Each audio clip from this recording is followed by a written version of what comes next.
Alrighty, guys, so welcome. I think this is going to be a wonderful, wonderful 30 minutes, probably one of the most inspirational ones that I think I've run. As I was preparing for it, I was getting so excited about it. And I thought, wow, this is something that I wish I had thought about and, had explored more in depth when my kids were younger. So it's about how to build self-confidence in your children. I'd love us to be interactive, and you're welcome to put comments in the chat box. Just put up your hand or let me know if you want to say something. But we're going to go through some material and we're going to be exploring some fun stuff. So just looking at these kids in the pictures, some of them are friends of mine, children, and these are children that are going to change the world, and your kids are going to change the world. I really believe it. As you're sitting here wanting to know how to develop self-confidence in your kids and how to boost them, I want you straight away to think, okay, I'm going to change the world, with my kids. And I think it's something that is possible. So hello, some of you are new moms, some of you are friends, some of you I've known for a while, but I'm Mandy Hart, and I want to thank you for taking time from your busy schedule. By being here, I can see you really want to invest in your kids, and I'm really excited about that. Raising children who change the world is not something that just comes by having and I'm going to say this word wrong, a laissez-faire approach, just a like whatever happens approach.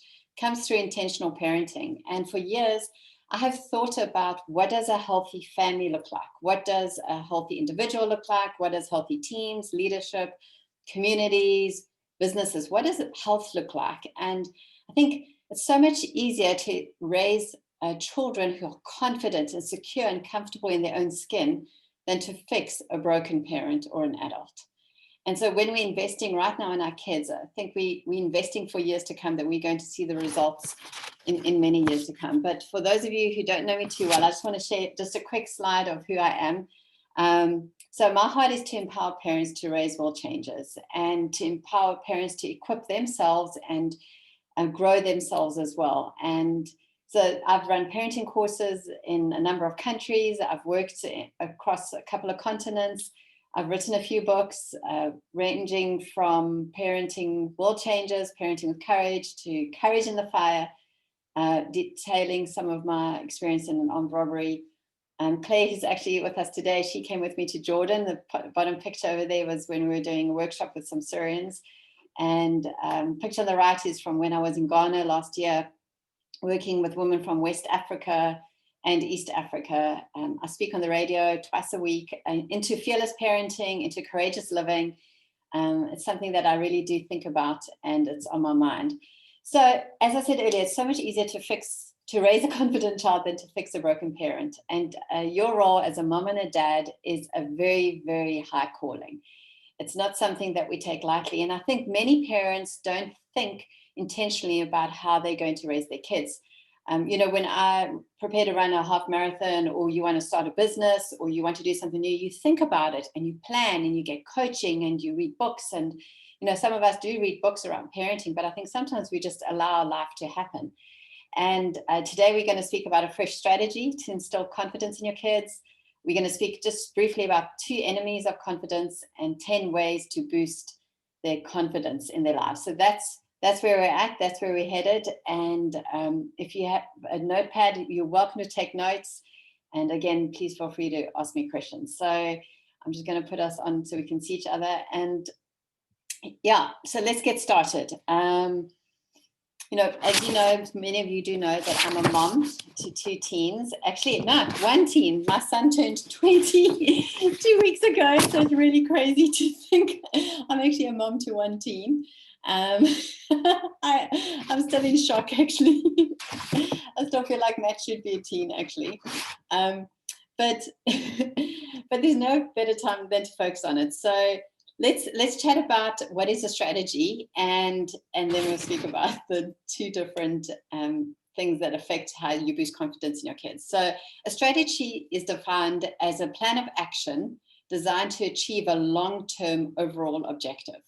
So you're sitting here and you're thinking, well, I have a young child, I have a teen, for me, I have a 20-year-old, and it's still on my mind, how do I raise Matt to be a world changer, and how to fulfill God's call in his life. But what do we need to, what strategy do we need? And yesterday I was chatting with someone and she told me that in the US at the moment, she was needing to get some counseling for her daughter. And she said in the US at the moment, in her area, the counselors are sitting with so many teens, ages 16 to 22, needing counseling that there's a 2-month waiting list.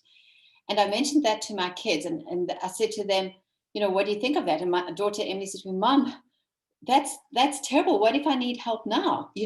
Where am I? Like, that's just awful.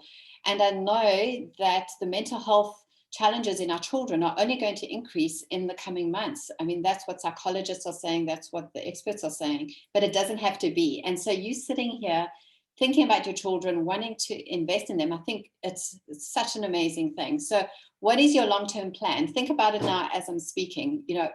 How do we live from the inside out? I really believe that what we think about, what we spend time researching, who we speak to, what are our goals and plans for raising confident children, starts first of all with us. And I'll mention that a little bit. And then take note of what is your long-term perspective? What are the things you want to invest in your children? If you want to raise them to be confident and secure, how are you going to do that?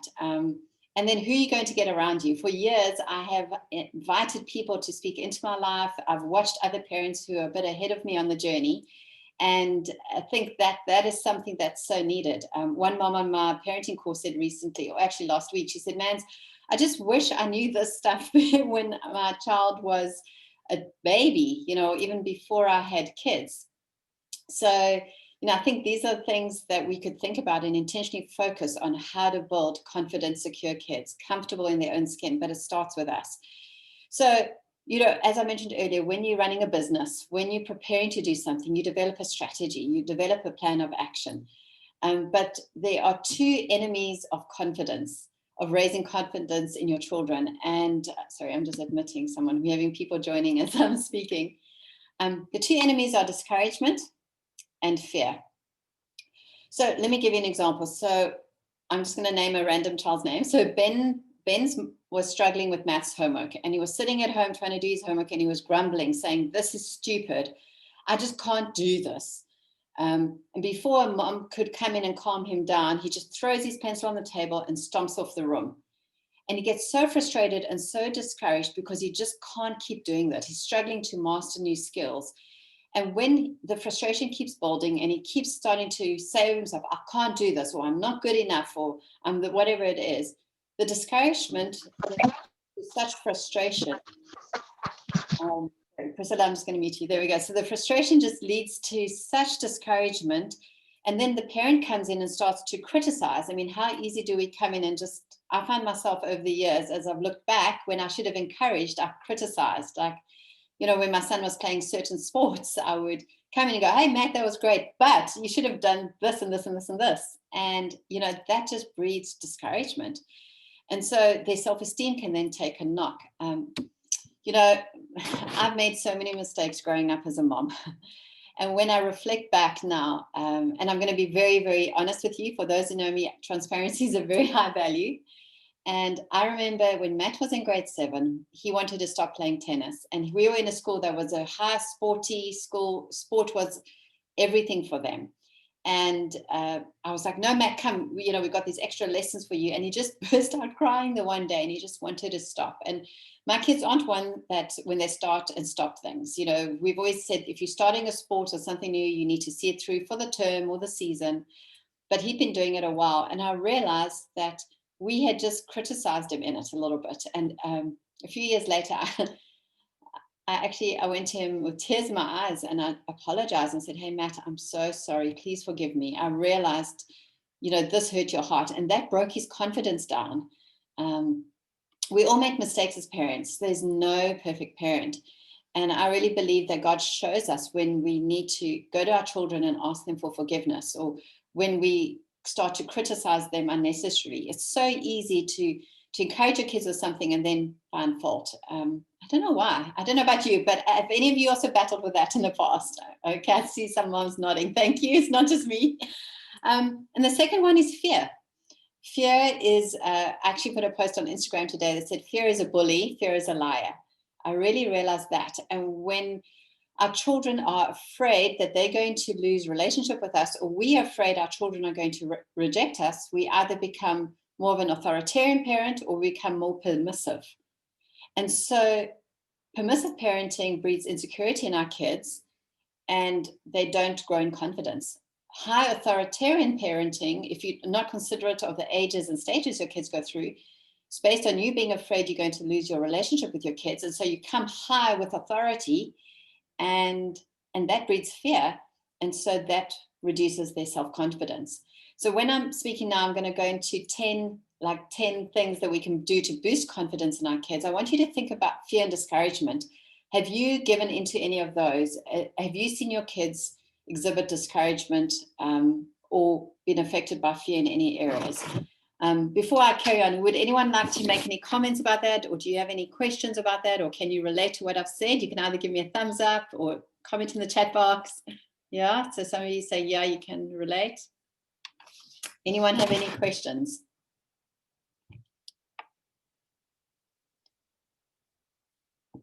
Okay. Yeah, go for it, Michelle. Please ask a question. Okay, you can unmute yourself.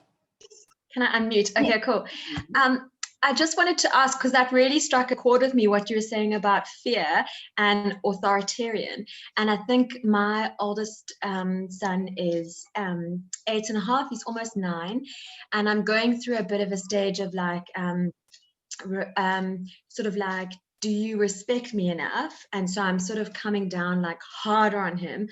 So it's just interesting what you were saying about authoritarian, and it might not be something to sort of discuss now, but I was just wondering if maybe later you can just when do you know if you're being too authoritarian, or do you know what I mean? That's kind of what I would ask if there's space to ask it maybe later, like if you can explain a bit more on like how would you avoid being too authoritarian but still kind of keep your ground as the parent with the rules, sort of thing. So yeah. Thanks, Michelle. Yeah, that's a really good question. I think I don't know about all of you, but I've definitely thought about it, and my husband and I have chatted around that.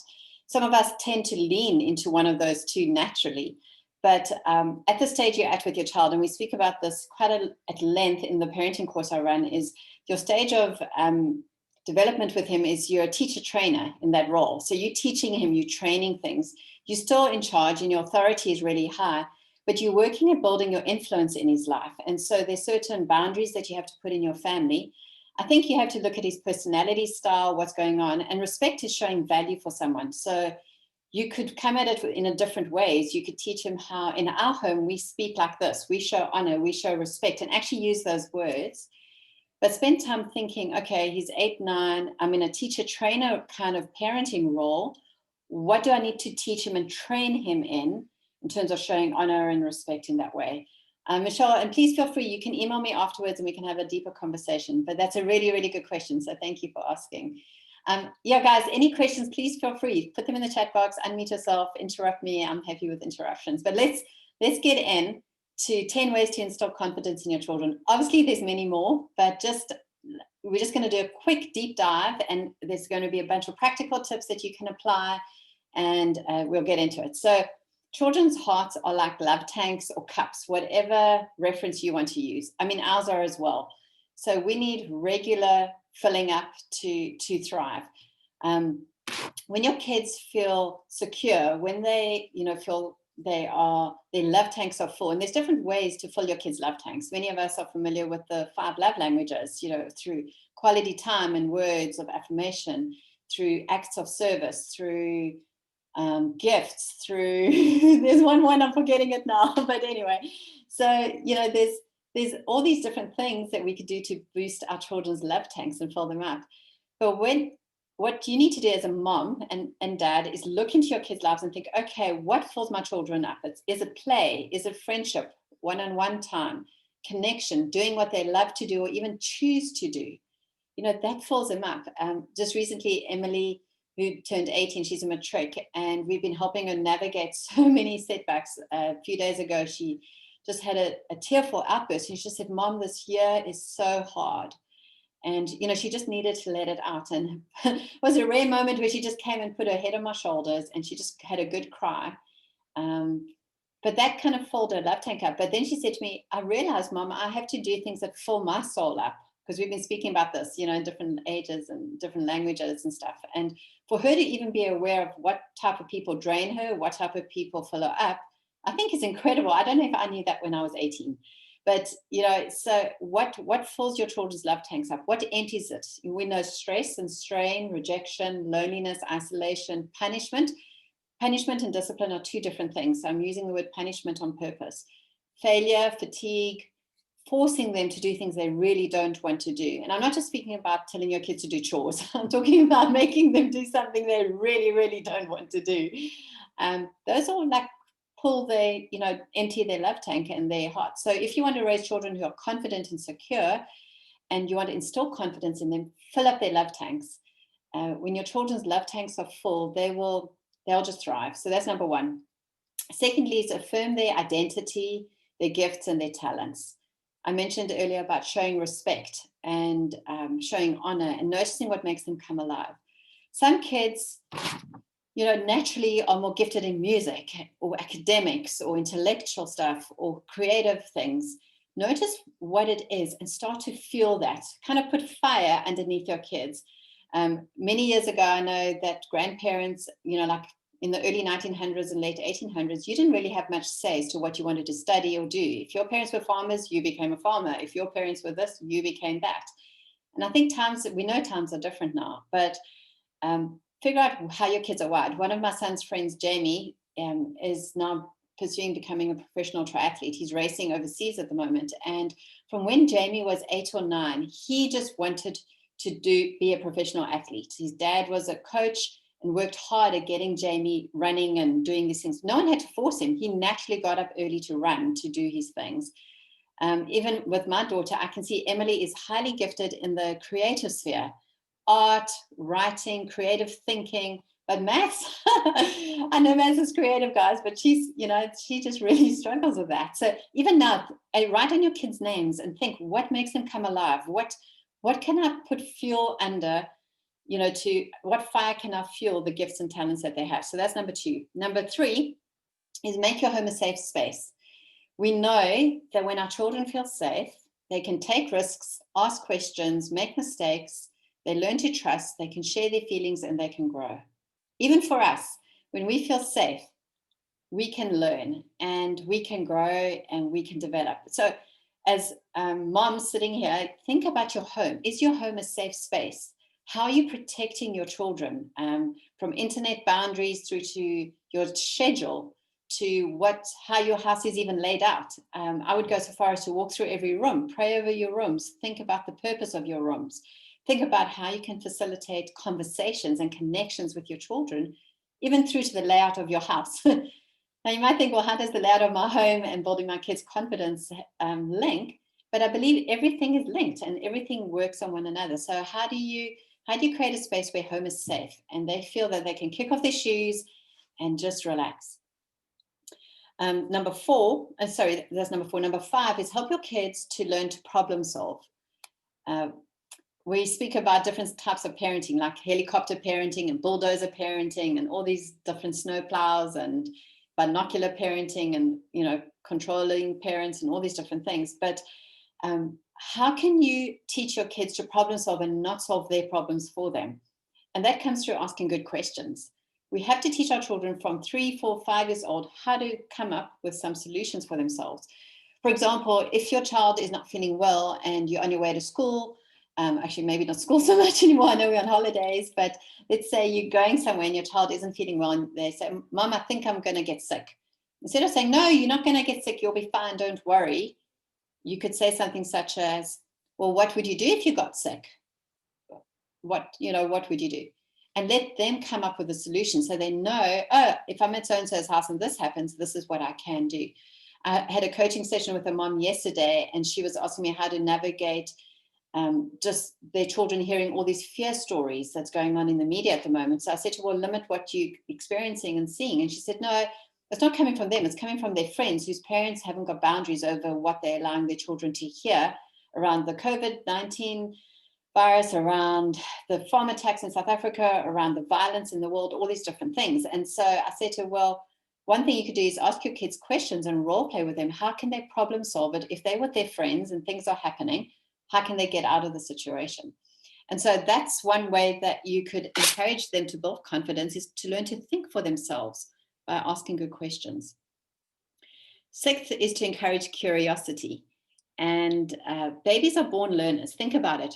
Think about when your children, some of you might have babies, but when your children are young, they have natural curiosity. They're always fiddling with things. I remember Matt, since he was a baby, has been obsessed with wheels. And the one time we were in church, there was a guy in a wheelchair, and my son was fiddling with these wheels so much, I was really, really embarrassed that we actually had to move to a different part of the church service because Matt just was obsessed with these wheels and was pushing this wheelchair back and forward. And I don't think the man quite appreciated it, but he was so, so curious. Think about your kids. What are they curious about? Even now, are they curious about nature and birds? Are they curious about how things function? Are they curious about music? Are they curious about food? What sparks their interest? And curiosity is the desire to learn. It's an eagerness to explore, to discover new things, to figure things out. I really believe that we have to model for our kids who we want them to be one day. So looking at each of you here, I wanted to ask you, how are you embracing curiosity in your life? Are you developing a curious mindset? Are you wondering, well, what's going on here? How can I figure this out? How could I build new friendships? How could I do this differently? Curiosity doesn't cost anything. It just takes a bit of mental effort and a refreshed mindset. Remember, I spoke about it. If you read the outline for today, that we're going to have a new strategy, a fresh mindset. And one of those ways to spark confidence in your children is for you to model being curious, and you model it for them. Number 7 is to not criticize their performance. So that's quite a tough thing. I touched on it earlier. But when you keep on criticizing your children, they won't stop loving you. They'll stop loving themselves. And the words that you speak will become the narrative that they will hear in their minds as they become adults. They will start to repeat the words that you say over them in their minds. And, I think, to take stock of the words that we say is something that we have to do very regularly. So what you could do is, if your kids are playing sport or going somewhere else, is that you say to yourself, well, one of my ways of loving my children is to let the coach be the coach, the referee be the referee. And when it comes for my kids to play the sport or do the thing, that I sit on the sidelines and I be the mom, the parent, their biggest cheerleader.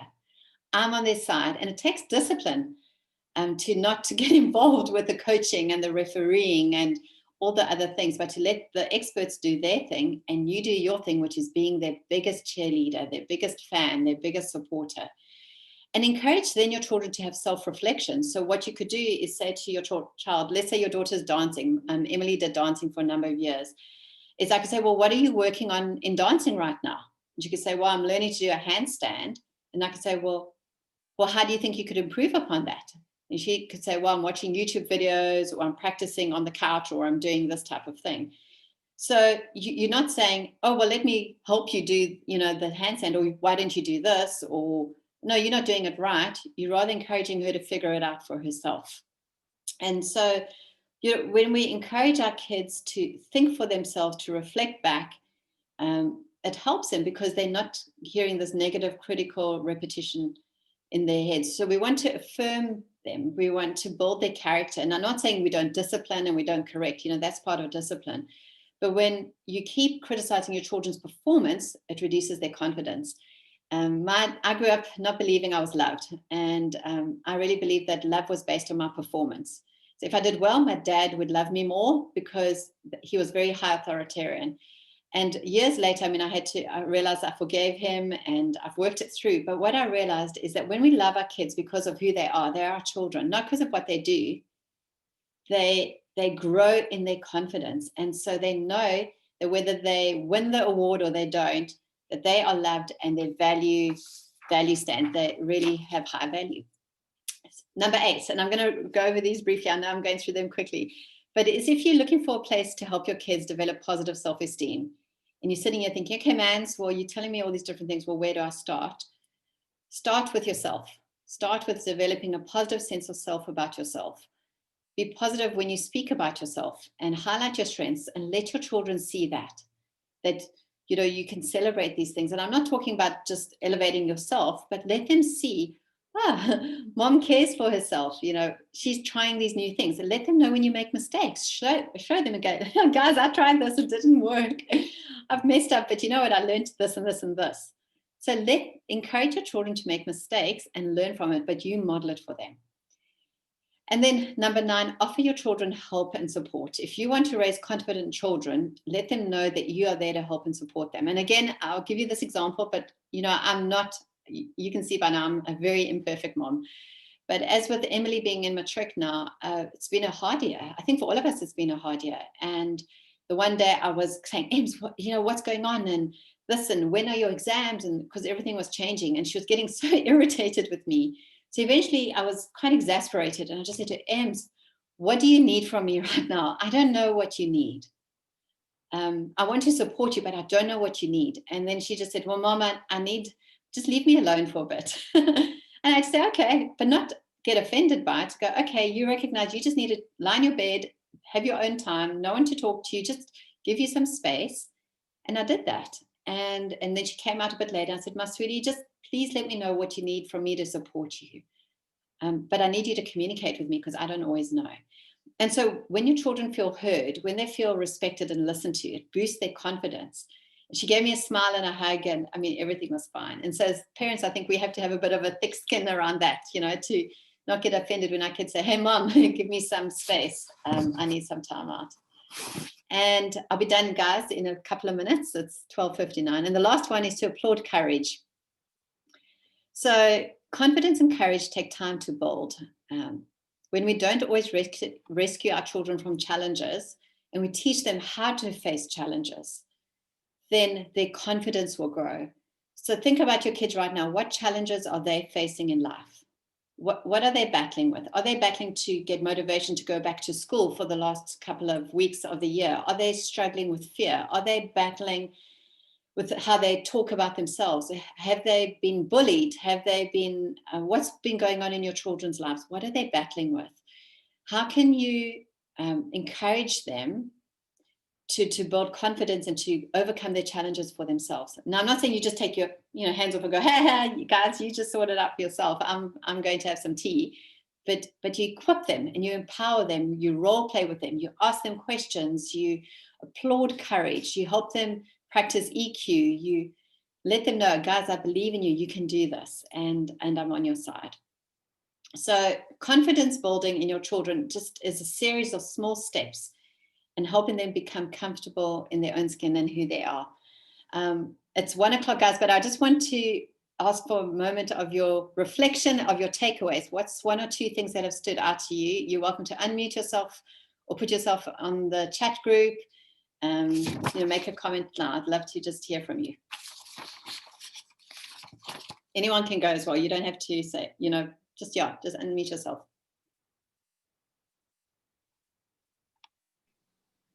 Yeah, Mans, that really stuck out to me what you said about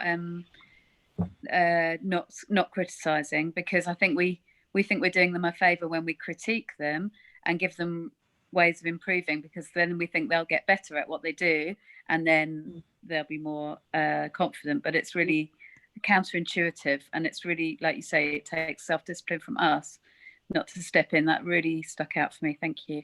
Thanks, Claire. Judy said encouraging curiosity. That's good.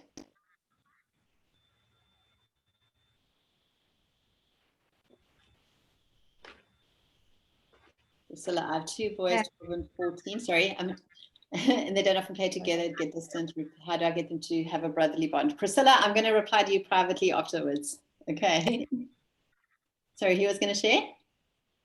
Man, sorry, I only got Nan. Oh. Okay, let me quickly go through them again. Love tanks. Yeah.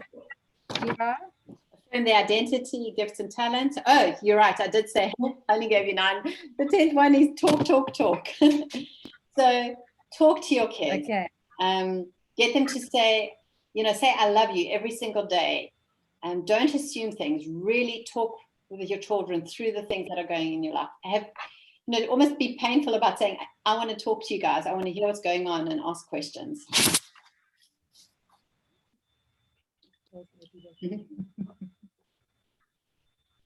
Maxine, biggest takeaway is modeling positive self-image. I've often spoken down about myself and I began to change this, and it's so much better in my home. Thanks, Maxine. That's amazing. That's really encouraging. Okay, guys. So yeah, I'd love to just hear a bit more about what's going on. So we've written down our takeaway, and so what I'd love to do, some of you have already gone on my parenting course, but for those who don't know much about me, I just want to share this so that you can see what's happening. So please use what I've sent you. If you need the recording to go over it, go for it. By all means, let me know and I'll send it to you. Secondly, you can book a free call with me to chat about your family. There were one or two that sent me some questions privately. Maybe book a call. You just go to mandyhart.net and click on the free events page, and you'll see this. It's actually at the bottom of the page under the info about today's webinar. And you book a time slot in my calendar. It's free, and we'll spend 15 to 20 minutes chatting around it. So you're welcome to go there now while I'm chatting. So mandyhart.net. And then I'm running one more parenting, actually 2 more parenting courses for the year, starting next week, Thursday. I've had some requests for it during the day. So I'm going to run one on Thursday morning, South Africa time, 10 a.m. to 11 a.m. And then Thursday evening, 7:30 to 8:30 p.m. I'm only accepting 7 parents on these ones. I started off with around 10, but I think 5 to 7 parents is much better for personal interaction. So you can have a look on my parenting page about that for more info, or just when we schedule a call, we can chat about it. But I really have been so encouraged in the parenting courses that I've been running to see how moms have grown and how we've changed, and I've changed and I've grown. So thank you for being part of this. I'd love to hear what really stood out to you about building confidence in your kids. And if you have any other tips or things you'd like to share with me, please email me. I'd love to engage with you. So thank you for joining me. It's 1:05. Claire's from the UK. Claire, I think it's 12 o'clock there now, right? 2 o'clock. Yeah, it's just 11. Yeah, 11. 11. Oh, it's 2 hours time difference. I can never. Yeah. Yeah, we've just changed. Okay. Back to winter time. Oh, I forget. Yes, we're in summer here. So thank you, everyone, and please keep in touch and look out for the next webinar. And I hope you have a great, wonderful day further. I'm going to stay online for a couple of extra minutes if anyone wants to chat and ask me questions offline. But thank you so much for taking time today. Cheers. Thank you so much, Mandy.